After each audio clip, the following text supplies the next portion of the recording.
Shape है ना, इसमें तुमको कैसे करना है। तो सबसे पहला चीज, एक चीज देखो, नंबर ऑफ रोज इसमें कितना है तुम्हारे पास।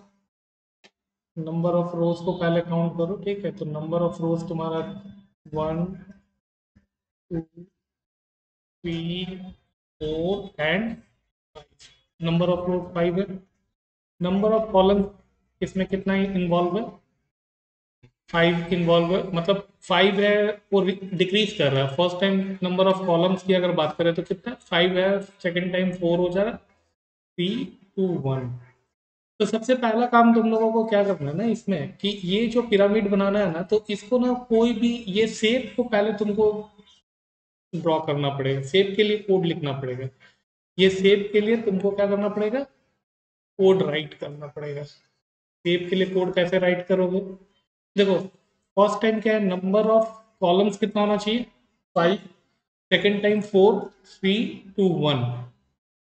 बात समझ में आ रहा, मीन्स कहने का मतलब क्या, नंबर ऑफ रो, रो का वैल्यू जब फर्स्ट रो के लिए तुम काम करोगे, यहाँ पे फर्स्ट रो के लिए जब तुम काम करोगे तो उस समय नंबर ऑफ कॉलम्स इस बात से देखो, यहाँ पे इस तरह से लिख लो, रो एंड कॉलम के लिए ये बनाओ। जब रो का वैल्यू 1 रहेगा तो नंबर ऑफ कॉलम्स कितना चाहिए तुमको, रिक्वायर्ड 5 चाहिए। नंबर ऑफ रो, रो का वैल्यू सेकेंड टाइम के लिए कितना चाहिए, 4 चाहिए। तो ये ऑर्डर तुमको मेंटेन करना पड़ेगा। यहाँ पे 2, सॉरी यहाँ पे कितना हो गया 4 ना, यहाँ पे फिफ्थ, मतलब फिफ्थ रो के लिए उधर कहाँ चले गए हम लोग, यहाँ पे ठीक है। यहाँ पे तो क्या है तुम्हारा, रो का वैल्यू 4 होगा तो कॉलम तुम्हारा कितना चाहिए, यहाँ पे 2 चाहिए, एंड फिफ्थ होगा तो 1 चाहिए। तो देखो यहाँ पे जो आउटर लूप का जो वैल्यू होगा, मतलब फॉर, अगर तुम इसको गौर करो तो I N T R is equal to, देखो ये तुमको इस ऑर्डर में चाहिए 1 2 3 4 5। सिंपल सा हिंट मिल रहा है कि आर का वैल्यू अगर तुम्हारा 1 होगा तो R should be less than equal to 5 and R should be plus plus, ठीक है। इनर लूप में तुम्हारा क्या है, इनर लूप आर का वैल्यू जब 1 होगा तो इनर लूप कितना रिक्वायर्ड है तुम्हारा, first 5 for C is equal to,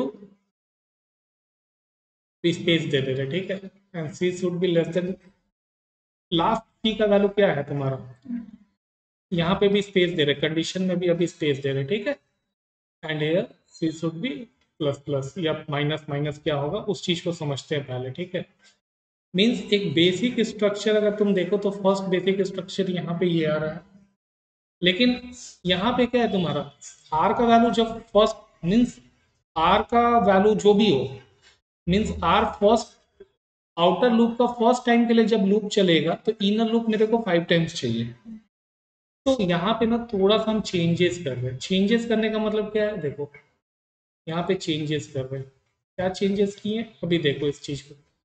are का इनिशियल वैल्यू ले लिया हम 5, क्योंकि हमको कॉलम को 5 टाइम्स फर्स्ट टाइम चलाना है। आर का वैल्यू 5 ले लिया, और ये लूप 5 टाइम्स चलाना है हमको, तो क्या करना पड़ेगा,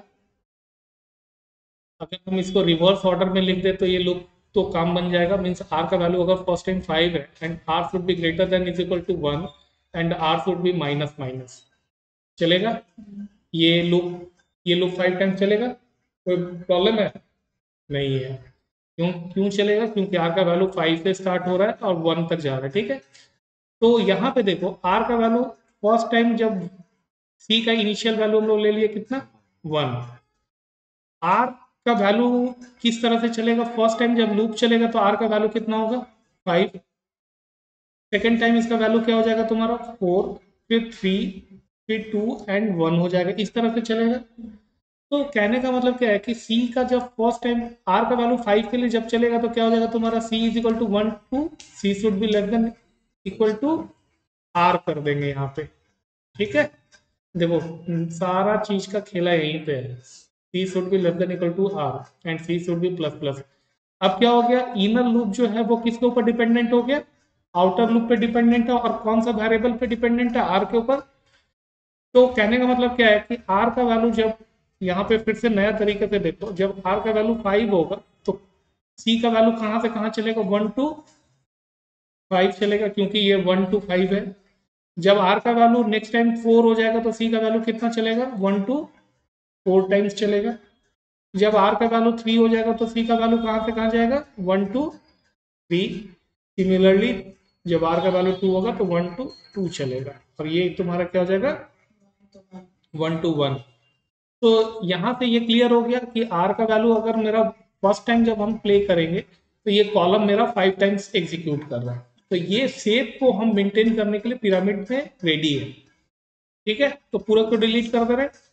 तो अभी मेरे पास जो हम लोग लूप का स्ट्रक्चर लिखे थे वो क्या लिखे थे, for I N T I is equal to, sorry, outer loop r is equal to 5 and r should be greater than is equal to 1 and r should be minus minus, and here for c should be 1 and c should be less than equal to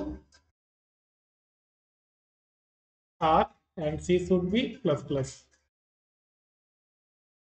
ये हो गया, ये हो गया।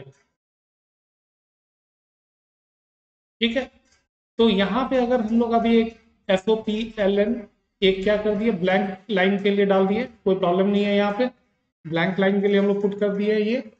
अभी देखो, अभी हम लोग को शेप क्या चाहिए था, शेप में और वैल्यूज के ऊपर में भी देखो तो अगर 1 2 3 4 एंड 5, नेक्स्ट टाइम तुम्हारा क्या 1 2 3 एंड 4, सॉरी नहीं नहीं नहीं नहीं, नेक्स्ट टाइम मेरे को क्या रिक्वायर्ड है, 6 7 8 9 10 11 12 एंड 13 14 एंड 15, ये स्ट्रक्चर चाहिए। ये जो स्ट्रक्चर है वो तो काम कर रहे हैं यहाँ पे। यहाँ पे जो वैल्यूज रिक्वायर्ड है वो ना आर पे डिपेंडेंट है ना सी पे डिपेंडेंट है। तो यहाँ पे क्या करो, ऊपर में क्या करो, आईएनटी मान लो हम लोग ले लेते हैं x इज इक्वल टू 0 या x इज इक्वल टू 1 ले लेते हैं। ठीक है, तो हम लोग क्या करेंगे, यहाँ पे SOP system dot out dot print करके x का वैल्यू को प्रिंट कर दो। ठीक है, और यहाँ पे क्या करो, एक बैकस्लैश t पुट कर दो टैब डिस्टेंस के लिए, और यहाँ पे क्या करो, जितना बार भी लूप चलेगा, जितना बार भी इसका वैल्यू प्रिंट करेगा, उसके बाद हमको इसका वैल्यू इंक्रीज फॉर्मेट में चाहिए। तो x का वैल्यू को क्या करेंगे हम लोग, यहाँ पे x का वैल्यू को प्लस प्लस कर दिए। तो अब ये जो कोड को जैसे ही पुट करोगे तो ये वाला पिरामिड शेप तुम्हारे पास आ जाएगा। समझ में आ गया।